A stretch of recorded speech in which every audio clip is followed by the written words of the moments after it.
Hello बच्चों, कैसे हैं आप सब। आज हम इस क्लास में मैथ का एक नया चैप्टर शुरू करेंगे।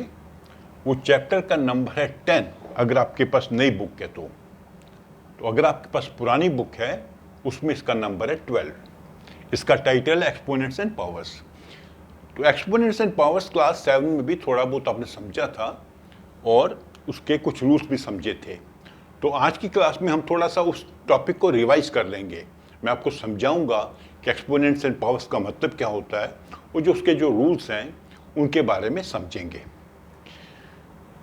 एक्सपोनेंट्स एंड पावर्स, एक्सपोनेंट्स एक मेथड है जिससे हम बड़े नंबर्स को रिप्रेजेंट करते हैं शॉर्ट फॉर्म में। ठीक है, अगर मान लीजिए हमारे पास है 100 बड़ा नंबर नहीं है, लेकिन यहीं से आप मेथड समझेंगे। 100 को हम रिप्रेजेंट कर सकते हैं एज 10 रेज टू पावर 2, क्योंकि 100 क्या होता है 10 इंटू 2, 10 रेज टू पावर 2। अगर हमारे पास हो 10,000 तो ये हो जाएगा 10 into 10 into 10, 10 raise to power 4। अब इसमें जो 10 है वो है, उसे कहते हैं बेस। 10 को कहेंगे हम बेस, और जो ये है इसको कहते हैं एक्सपोनेंट या पावर। या तो एक्सपोनेंट कहेंगे, पावर कहेंगे। तो इससे हम क्या समझ आता है जब मैं कहूं कोई नंबर है 10 रेज टू 2, इसका मतलब क्या हुआ? इसका मतलब है कि 10 को हमने 2 बार मल्टीप्लाई करना है, 10 इंटू 10। अगर 10 रेज टू 7 कहूं मतलब 10 को हमने 7 टाइम्स मल्टीप्लाई करना है।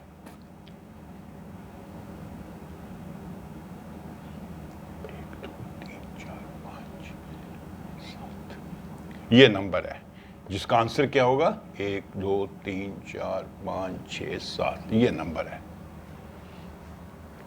तो जो बेस है उसको हमने मल्टीप्लाई करना है अपने आप से कितनी बार? जितनी पावर है। अगर 2 पावर है तो 2 बार मल्टीप्लाई करना है, 7 पावर है तो 7 बार मल्टीप्लाई करना है। तो ये इसका एक्चुअल फिगर है। इसकी फिगर बनेगी 100, ये बनेगी 1 करोड़। 10 raise to 7 1 crore. इसको कहते हैं एक्सपोनेंशियल फॉर्म। एक्सपोनेंट वर्ड से ही बना है, एक्सपोनेंशियल फॉर्म। ये जो है ये एक्सपोनेंशियल फॉर्म है। ये 100 को लिखने की एक्सपोनेंशियल फॉर्म है, ये 1 करोड़ को लिखने की एक्सपोनेंशियल फॉर्म है। ठीक है, इसमें बेस वो नंबर है जिसकी पावर दी हुई है। पावर बताती है कि जो बेस वाला नंबर है कितनी बार मल्टीप्लाई किया जाएगा। 2 पावर है तो 2 बार मल्टीप्लाई किया जाएगा, 3 पावर है तो 3 बार मल्टीप्लाई किया है, 10 है तो 10 बार किया जाएगा, 50 है तो 50 बार किया जाएगा। और कई बार क्या होता है कि हम कोई नंबर है, मान लीजिए इसको मैं से लिखता हूं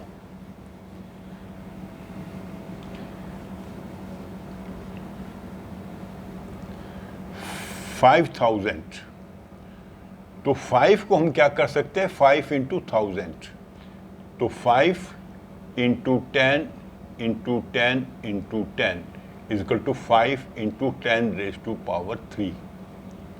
तो ये इसकी एक्सपोनेंशियल फॉर्म हो गई। इसमें एक नंबर जो है, जो बेस है, वो 3 बार मल्टीप्लाई होगा और जो आंसर आएगा उसे 5 से मल्टीप्लाई करना पड़ेगा, तो ये आंसर बन जाएगा 5000। तो कई बार बड़े नंबर्स को हम ऐसे भी दर्शाते हैं, जैसे मैं लिखूं 2.3 इंटू 10 रेज टू 7। इसका मतलब है 2.3 इंटू 1 2 3 4 5 6 7, ये नंबर है मतलब। तो अगर डेसिमल भी हटा देना है फिर 6 जीरो रह जाएंगे, 4 5 6 7, ये डेसिमल हट जाएगा, 1 जीरो कट जाएगा, 4 5 6, ये नंबर है। इसकी एक्सपोनेंशियल फॉर्म ये है। इसको ओपन करेंगे तो ऐसे बनेगा। इसमें ये वाला नंबर जो है वो बार बार मल्टीप्लाई होगा क्योंकि इसकी पावर 7 है, 7 टाइम्स मल्टीप्लाई होगा। और उसका जो आंसर आएगा उसको 2.3 से मल्टीप्लाई कर देंगे तो ये नंबर बन जाएगा। इसको ऐसे भी लिख सकते हैं और ऐसे भी लिख सकते हैं। ये नॉर्मल फॉर्म है, बड़ा लंबा नंबर है, बड़ा नंबर है, और ये एक्सपोनेंशियल फॉर्म है। तो बेसिकली एक्सपोनेंशियल फॉर्म वो होता है जिसमें एक नंबर को उसी नंबर से मल्टीप्लाई किया जाता है। कितनी बार किया जाता है? जितनी उसकी पावर है। अगर हम जनरल टर्म पे आ जाएं, a raise to m, a कोई नंबर है, उसको हमने m टाइम्स मल्टीप्लाई करना है। a इंटू a करते जाएंगे m टाइम्स। अगर m है 10 तो उसको 10 टाइम्स मल्टीप्लाई करेंगे। अगर m है 9 तो 9 टाइम्स करेंगे। अगर m है 50 तो 50 टाइम्स करेंगे। तो इसकी ये एक्सपोनेंशियल फॉर्म है इस नंबर की। तो एक ही नंबर को बार बार मल्टीप्लाई करना, ये इंपॉर्टेंट चीज है। तो अब इसके कुछ फॉर्मूलाज थे जो हमने सीखे थे पिछली क्लास में, 7th में, वो मैं आपको याद करा देता हूं। सबसे इंपॉर्टेंट फॉर्मूला क्या सीखा था? a raise to power 0। किसी भी नंबर की अगर पावर 0 है, एक्सपोनेंट 0 है, तो उसकी वैल्यू होगी 1। चाहे 5 रेज टू 0 हो, चाहे 10 रेज टू 0 हो, चाहे 50 रेज टू 0 हो, सबकी वैल्यू 1 होगी। ये आपने सीखा था, हमने ड्राइव भी किया था इसको क्लास 7 में। अगर आपको याद नहीं है तो आप क्लास 7 की मेरी वो वीडियो देख के इसको सीख सकते हैं। वो सब मेरी अवेलेबल है वहाँ पर, मेरी साइट पर यूट्यूब में। दूसरा हमने क्या सीखा था? a raise to power 1 is a, मतलब 5 raise to power 1 is 5, 10 raise to power 1 is 10, 7 raise to 7, 100 raise to 1 is 100। मतलब हमने उस नंबर को किसी से मल्टीप्लाई नहीं करना, वही नंबर लिख देना है। ये सेकंड फॉर्मूला हमने सीखा था। थर्ड क्या फॉर्मूला सीखा था हमने? कि दो नंबर को मल्टीप्लाई किया है, दोनों का बेस सेम है, पावर्स अलग हैं, तो इसका आंसर क्या होता है? पावर्स को हम ऐड कर देते हैं। जैसे 2 raise to 2 into 2 raise to 3। अगर इसको सॉल्व करेंगे, 2 रेज टू 2 होता है 4 एंड 2 रेज टू 3 कितना होता है? 2 दूनी 4 दूनी 8, तो 8 चौके 32। तो 32 क्या होता है? 2 रेज टू 5। तो ये पावर दोनों ऐड हो गई। 2 raise to 2 plus 3 is 2 raise to 5। मतलब 2 को 5 बार मल्टीप्लाई करना है।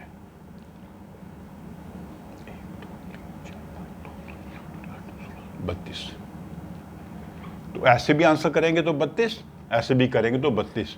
तो मतलब ये पावर्स ऐड हो जाएंगी अगर बेसिस सेम है। ये इंपॉर्टेंट है।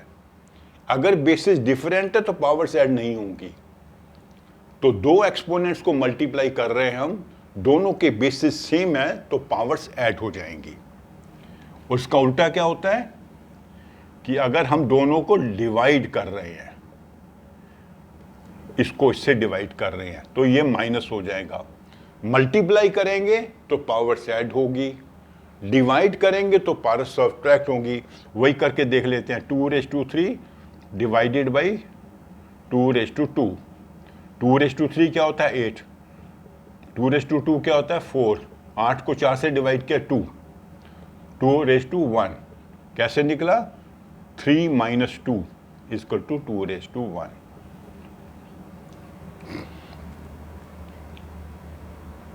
ठीक है, तो हमने ये को फॉर्मूला सीख लिया। 4 फॉर्मूले सीख लिए ना हमने।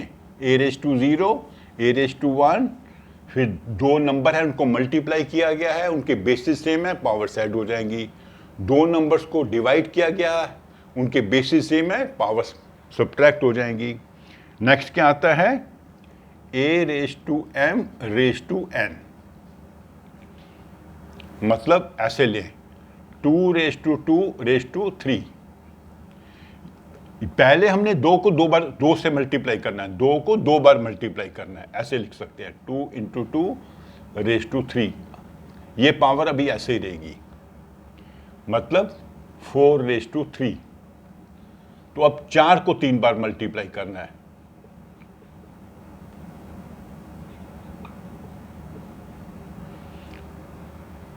तो पहले 2 को 2 बार मल्टीप्लाई किया, जो आंसर आएगा उस आंसर को 3 बार मल्टीप्लाई किया, तो आंसर बना 64 इस एग्जाम्पल में। तो इसका कैसे होगा? 64 क्या होता है? 2 रेज टू 6। मालूम है आपको? 2 रेज टू 6 होता है 64। कैसे? 2 into 2 into 2 into 2 into 2 into 2। 1 2 3 4 5 6, 2 दूनी 4 दूनी 8 दूनी 16 दूनी 32 दूना 64। 2 रेज टू 6। तो ये देखो यहां से भी आ जाएगा, दोनों पावर्स मल्टीप्लाई हो जाएंगी। a raise to m into n। ये हमने इसको प्रूव कर दिया कि मल्टीप्लाई क्यों करनी पड़ती हैं। तो अगर एक नंबर की पावर है और उसकी फर्दर पावर है, तो हम दोनों एक्सपोनेंट्स को मल्टीप्लाई कर देंगे। a रेज टू m ये इसकी पावर है और इस आंसर की पावर है n।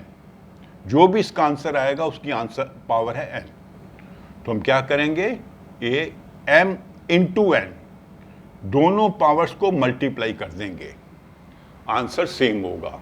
इसको भी ऐसे भी सॉल्व करेंगे, आंसर सेम होगा, ऐसे भी करेंगे, आंसर सेम होगा। ठीक है? तो ये हमने सभी। अच्छा, एक और चीज समझा देता हूं, last formula a raise to m into b raise to m। एक हमने क्वेश्चन किया था जिसमें बेसिस सेम थे, पावर अलग थी। बेसिस सेम है, पावर अलग है, उसका आंसर क्या हुआ था? पावर ऐड हो गई थी। इसमें क्या है? पावर सेम है, बेसिस अलग है। ठीक है? तो इसका आंसर क्या होगा? a into B raise to m। ये पावर दोनों की एक साथ आ जाएगी। जैसे 2 रेज टू 3 या 2 रेज टू 2 करते हैं, सिंपल हो जाएगा, इंटू 3 रेज टू 2। दोनों की पावर सेम है, बेसिस अलग हैं। तो एज पर फॉर्मूला क्या होगा? 2 रेज टू 3 इंटू 2। तो इसको सॉल्व करके देख लेते हैं, प्रूव कर लेते हैं। 2 रेज टू 2 क्या होता है? 4। 3 रेज टू 3 क्या होता है? 9। 9 4 ज़ा 36। तो यहां भी सॉल्व कर लेते हैं। 2 इंटू 3 क्या होता है? 6। 6 रेज टू 2, 2 इंटू 3 6, ये हो जाएगा 6 इंटू 6 36। तो दोनों तरीके से आंसर सेम आया। यहां पर हमने अलग से उनको सॉल्व किया, सॉल्व करने के बाद मल्टीप्लाई किया, 36 बना।